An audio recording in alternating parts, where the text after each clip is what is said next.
Tried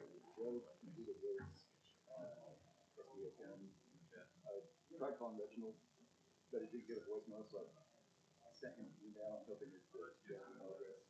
And then if I get back to me, I'll try to call him tomorrow. I was able to get hold of him.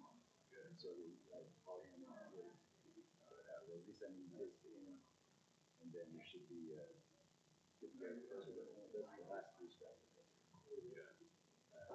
But we don't need those after you print it. And then as soon as we get them, they'll just keep this in.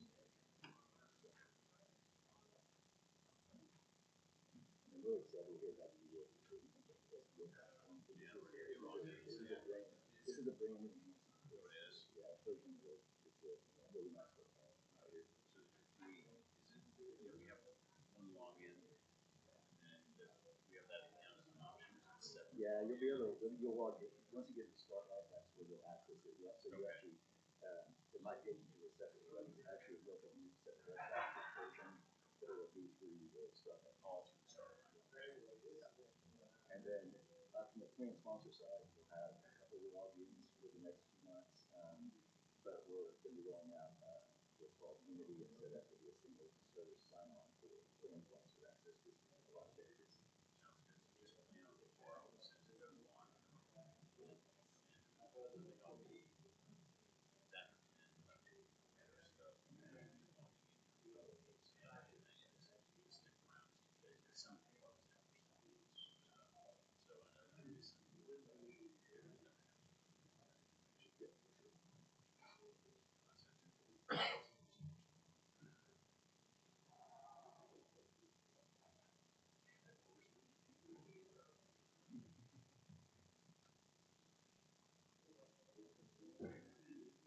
But yeah, I actually see the SEO platform. Yeah, so it's All right, I'll call this to order. We'll start with Karen for roll call. Karen Prince Thompson. Mark Michelle. Danny Lambert. Brian Mon. Butch Freeman. Donna Jackson. Hannah Dix. Okay, and it was properly posted on June 23rd.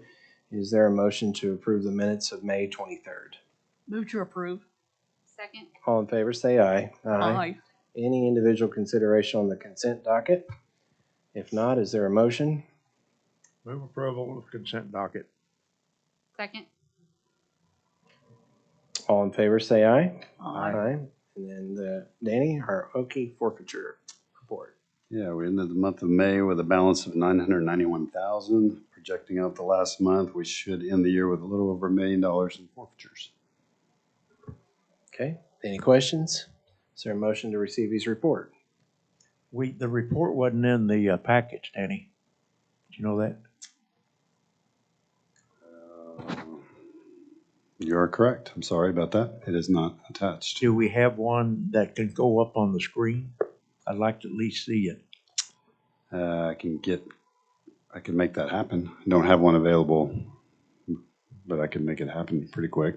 Okay. I think I'd feel better. That's a pretty important piece of paper that we approved. Okay. So do we need to just hold this over for the next meeting? Since it wasn't attached? Yeah, can it? We can get it pretty quick. I think she went. I think she just went to grab it. Okay. The actual file. Okay, well, we can go on to item 8 while we're waiting. Mr. Wilkerson. Hey, good afternoon. This is just to approve a one-time loan consolidation. It's been a couple of years. Bank of Oklahoma is about to wrap up everything on their end and go live. So what we're proposing in discussion with them is for an effective date of August 1st to start the loan consolidation and go all the way through the end of November to allow everyone enough time to do it. We just need the board's approval. August through November 30? Correct. Okay. Motion. Second. All right, all in favor, say aye. Aye. John, item number 9. Sure, 9. I have VOK representatives here. Some good news, so I want them to provide you an update and answer any questions you have. Thank you. Yes, so we've been working diligently through the conversion process, and we will be ready to, barring anything unforeseen, go live tomorrow afternoon. And so we'll be working with John and his team to make sure that they can get logged in and understand the website. And then we'll put together an email blast, login instructions, and we'll be able to send that out tomorrow afternoon. And then that way participants will know how to access their account. And we'll be mailing the same notice to the anybody that terminated participants or retirees that still have a balance in the plan. So they'll get that as well. But we didn't want to send it until we knew for sure that the plans were going live. And so everything looks like it'll be good to go for tomorrow. Okay, when you say good to go for tomorrow, so tomorrow then is when everything's done through you? Starting tomorrow, the plans will be live on the website and mobile app. And so participants will be able to log into their accounts starting tomorrow afternoon. And like I said, I don't foresee anything that's going to push it back another day, but we should be ready to go tomorrow. So Yeah, so just real quick, just to recap, tomorrow afternoon, plan should go live. Our department should send out email information to everyone. Hey, the plan's live. This is how to get into your account, et cetera, et cetera. Here's who to contact if you have any problems getting into your account. That's something our office will do on the back end, help participants log in if they can and other things. So hopefully tomorrow afternoon, we'll get that notice out to everyone and people can change their elections, transactions, loans, everything can commence. So exactly. So starting tomorrow, it'll be live for all transactions. We have some transactions that we've been waiting on to process until the plans are live. And so whether it's online loan requests or anything that they want to do, they'll be able to do so tomorrow. Investment elections, the whole gamut. And just to point out, kind of a change of practice from what we used to have with InvestTrust. Once this goes live, participants can do almost everything over the phone too if they want to, with a simple phone call. So it makes it a lot easier for plan participants. Even loans they can do over the phone versus where they had to fill out paperwork, wait a while, send it in. Now, after tomorrow, everything can be done over the phone too. And on top of that, Griffin Kurtz is with me. Say hi, Griffin. He is going to be the client account manager that's going to be dedicated to Oklahoma County. And so he'll be working a lot with participants and with the retirement board as well. He'll be my right-hand man. And so starting the week of July 4th, we will have office hours for participants who want to schedule a meeting to come in. And we're going to request that they schedule a meeting, and that way we can understand what their needs are. So whether it's getting them to a dedicated financial advisor, walking them through the website, or if it's something that can be done over the phone or online, then letting them know that, hey, you don't have to wait a week to do this. You can just call our Participant Services Center in Tulsa, and anything that can be done online, the Participant Services Group team members can do all those transactions for them over a recorded voice. Didn't we have a line in your contract that said any assistant you brought on board had to be at least 21? That's the youngest group I've seen in a long time. No, Griffin does have his MBA, and so yeah, he is maybe a couple years past 21. So I do have a question. Yes, sir. You said that rather than having to wait a week, the paperwork being turned in and I guess going through the county, that it can be done on the telephone. What do you anticipate the turnaround time would be? So let's just use a loan as a sample, just because I know that that's a very a popular transaction. So let's say Mark, you call our Participant Services Group today before 3 p.m. If you get that loan request in before 3 p.m., then what would happen is the transaction would automatically process overnight. Funds would be available tomorrow, and then the check would leave Tulsa tomorrow at 2 o'clock. Okay. And so it's typically from the time a loan is requested, it's typically 3 to 5 business days, depending on where you live at in the city, and obviously federal holidays and everything. But typically they turn around pretty quick, and it's usually within 5 business days from the time of the request, not so when it's actually requested. Thank you. So you can request a loan over the phone? Mm-hmm. Yeah, we have and this will be in the notice, we have a Participant Services Group team in Tulsa. It's our call center. And so all of our loan transactions you can request online, you can request through the app, and any transaction, so whether it's a loan or distribution request that you can do online, then a Participant Services Group member can enter that transaction for somebody. So it's just a quick phone call if somebody doesn't have computer access or just wants assistance, then yes, they can absolutely call and request those. And just a quick note too for our retirees, a lot of them don't like logging in and doing stuff like that. So I think it's really going to greatly impact the retirees to just the ability just to make a phone call and get their distributions processed and different things like that. And then, then with the loan consolidation, that's going to be a very standard process that you're used to. But we're hoping when we roll out the loan consolidation next year, if the retirement board opens that window, that will all be done electronically online as well. So. Any further questions? Is there a motion to receive these reports? So moved.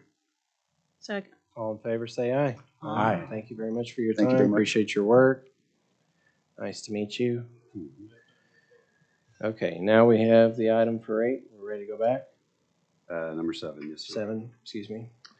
Yeah, so you got a hard copy of the forfeiture report in front of you. I apologize for that, not getting that on the agenda. That's my fault.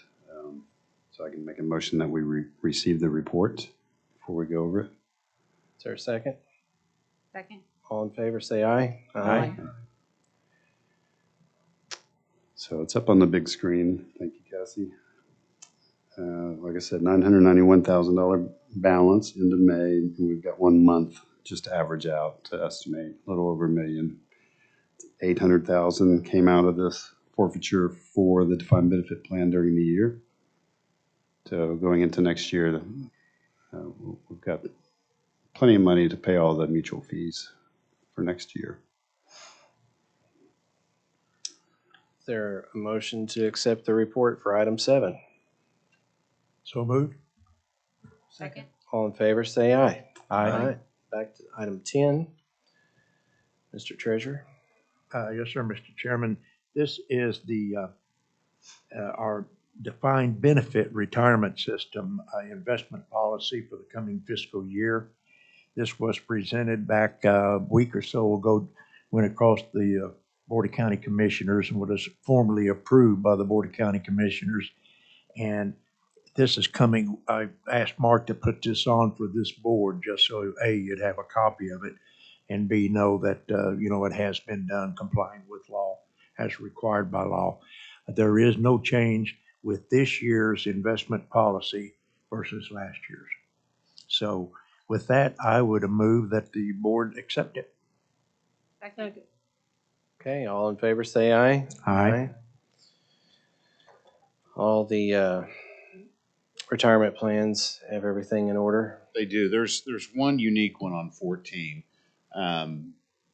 If you want to take them individually or. Well, Jamie Overstreet, I hate to see her go, but I will move her retirement. And I will miss her Butterfinger candy bar, so I will second that. Okay, all in favor, say aye. Aye. Melinda Weiss. She qualifies for retirement. She's been here 38 years. Motion. All right, all in favor, say aye. Aye. Deborah Driscoll. Deborah Driscoll qualifies for retirement. She's been here 36 years with the assessor's office. Wow. Who was the lady that we just, Driscoll? No, I'm sorry. Weiss. She was Yeah. one. She's a bailiff. She was one of the bailiffs who were on our benefit plan back in the day when they converted it. So she's the Okay. only one like her, and so that she's the only one like that in that type of status. She was an unpaid bailiff in terms of, but she was on our benefit plan. Okay. Interesting. And that's the last. Mhm. Jeez. Okay, thank you. Defined contribution.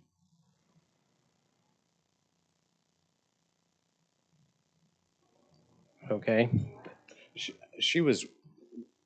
She must have converted to defined contribution back in This is the 9/11. last one on the old. Grandfathered from Yeah. the bailiffs. From the bailiffs, yeah. A set of bailiffs in the past were on our benefits, and I think they were given a choice to go with the state or stay on our benefits at one point. She's the only one of the bailiffs that stayed on our plan. So she's the last bailiff type of employee on that plan for clarification. okay. We're not used to our council being that alert. She's on it. All right, back to Ms. Driscoll. Mr. Driscoll, yeah, she qualifies for retirement. Again, 36 years with the assessor's office. Move approval. Second. All in favor, say aye. Aye. I understand there's something to do about Tyler's here. Correct. Back in April, we brought Tyler's application to the board for approval, and he wanted his last day to be June 20th. So he came back to our office after the board approved his retirement application, said he needed to revise that to June 30th. So that's why we put this revised retirement application with a new end date or retirement date on his application. That's the only change to it, just changing his end date. Is there a motion? Approval. Move. All in favor, say aye. Aye. We'll miss Tyler also. Yes, we will. Okay, Leonard Hills. Leonard Hills works for the sheriff's office, and he qualifies for retirement. Move approval. Second. All in favor, say aye. Aye. David Hooten. He's worked enough years, he's vested, he qualifies for retirement. I'll make the motion. Second. All in favor, say aye. Aye. Any citizens to be heard before the retirement board? Seeing none, is there any board comments? I would. Okay. I'd just like to give a thank you to Director Overstreet. Her and I started on the same day. July 1 will be 9 years that she's been with the Bureau. She's taken us through a lot of different challenges and navigating downtown county stuff and stuff that we've had at juvenile. And I wish I could object to it, so then she'd have to stay, but it doesn't work that way. So just wanted to give a special thank you to her and all the work that she's put in, and that she's, the work she's putting in helping us through the transition. So Has her replacement been announced yet? not yet. We're the selection committee's in the process now. The Citizens for Juvenile Justice Board assists the presiding judge in that selection. So they're going through the interview process now. I got to clarify real quick because that's a true story on the Butterfingers. Way back when one time, and she had an agenda item on this very board, and no one was here to defend it, so I made note of that. So the next thing I know, the next meeting she bought me, she actually asked the staff what's my favorite candy, and it's Butterfingers. And so anytime there was key decisions, I always got Butterfingers. Still got them. Okay, well, any others? If not, is any new business? Is there a motion to adjourn? Motion. Second. All in favor, say aye. Aye.